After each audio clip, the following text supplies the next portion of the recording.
আচ্ছা, কত সুন্দর হতে পারে একটি গ্রাম। আজকে আমি দেখাবো এমন সুন্দর একটি গ্রাম যা আপনি হয়তো কল্পনাও করতে পারছেন না। এই গ্রামের প্রাকৃতিক পরিবেশ আমাকে সত্যিই মুগ্ধ করেছে। এটা আর অন্য কোনো গ্রাম নয়, এটা আমার নিজেরই প্রাণপ্রিয় জন্মভূমি। নিজের গ্রামকে ভালোবেসে কবি জসিমউদ্দিন বলেছিলেন, তুমি যাবে ভাই যাবে মোর সাথে আমাদের ছোট্ট গায়ে।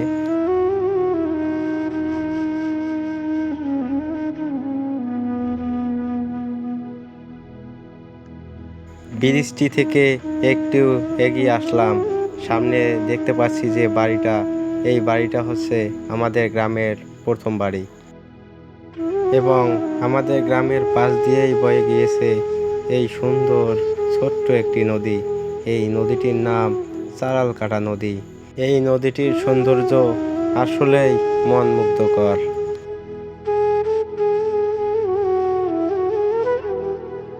আমাদের গ্রামটির চারদিকে রয়েছে আবাদি জমি, কোথাও উঁচু জমি, কোথাও নিচু জমি। উঁচু জমিগুলোকে বলা হয় ডাঙ্গা এবং নিচু জমিগুলোকে বলা হয় দোলাবাড়ি।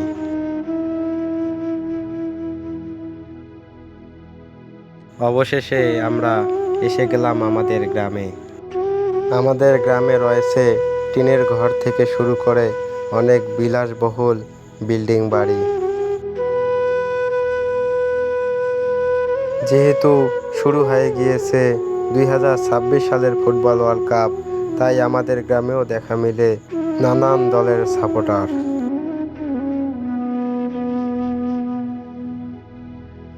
সেই পিচ ঢালা পথ ধরে একটু এগিয়ে আসলেই দেখা মিলবে আমাদের সেই ঈদগাহ মাঠ। আমাদের ঈদগাহ মাঠটি ছিল সুবিশাল একটি মাঠ, কিন্তু এই চারালকাটা নদীর প্রকোপে ভেঙে গিয়ে আজ তা অনেক ছোট একটি ঈদগাহ মাঠে পরিণত হয়েছে।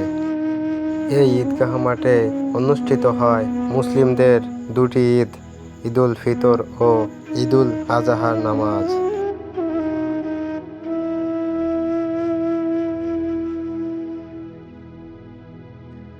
ঈদগাহ মাঠের সামনেই আমাদের একমাত্র প্রাথমিক বিদ্যালয়, যে বিদ্যালয়ের অবস্থা আজকে ভীষণ করুণ।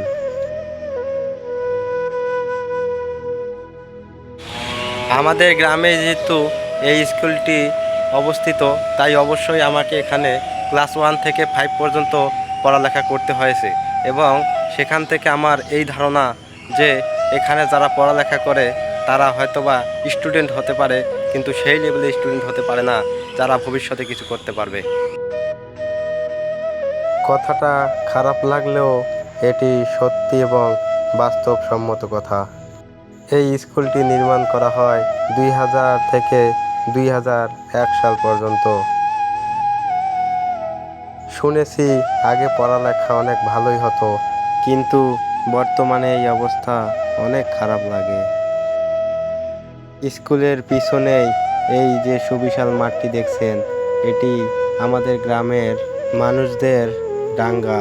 আমি আগেই বলেছি আমাদের গ্রামে উঁচু জমিকে বলা হয় ডাঙ্গা এবং এই জমিগুলোতে চাষ করা হয় ভুট্টা এবং আলু প্রচুর পরিমাণে।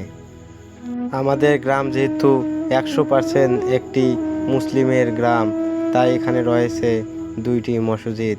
একটি হচ্ছে গ্রামের কেন্দ্রীয় মসজিদ এবং অপরটি হচ্ছে শুধু নামাজ পড়ার জন্য একটি সেকেন্ডারি মসজিদ, যেখানে শুধু শুক্রবারে জুমার নামাজ বাদ দিয়ে বাকি 5 ওয়াক্ত নামাজ আদায় করা হয়।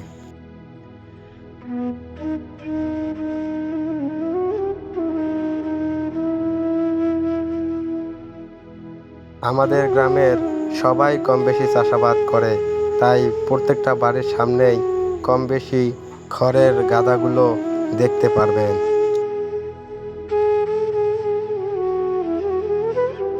এবং আমাদের গ্রামের মাঝ দিয়ে বয়ে গিয়েছে একটি বিল, যাকে আমরা ডারা বলে থাকি।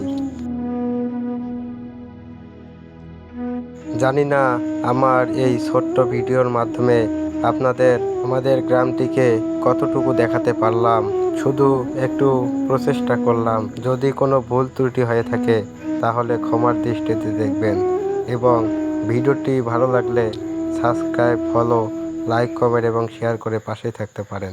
ধন্যবাদ।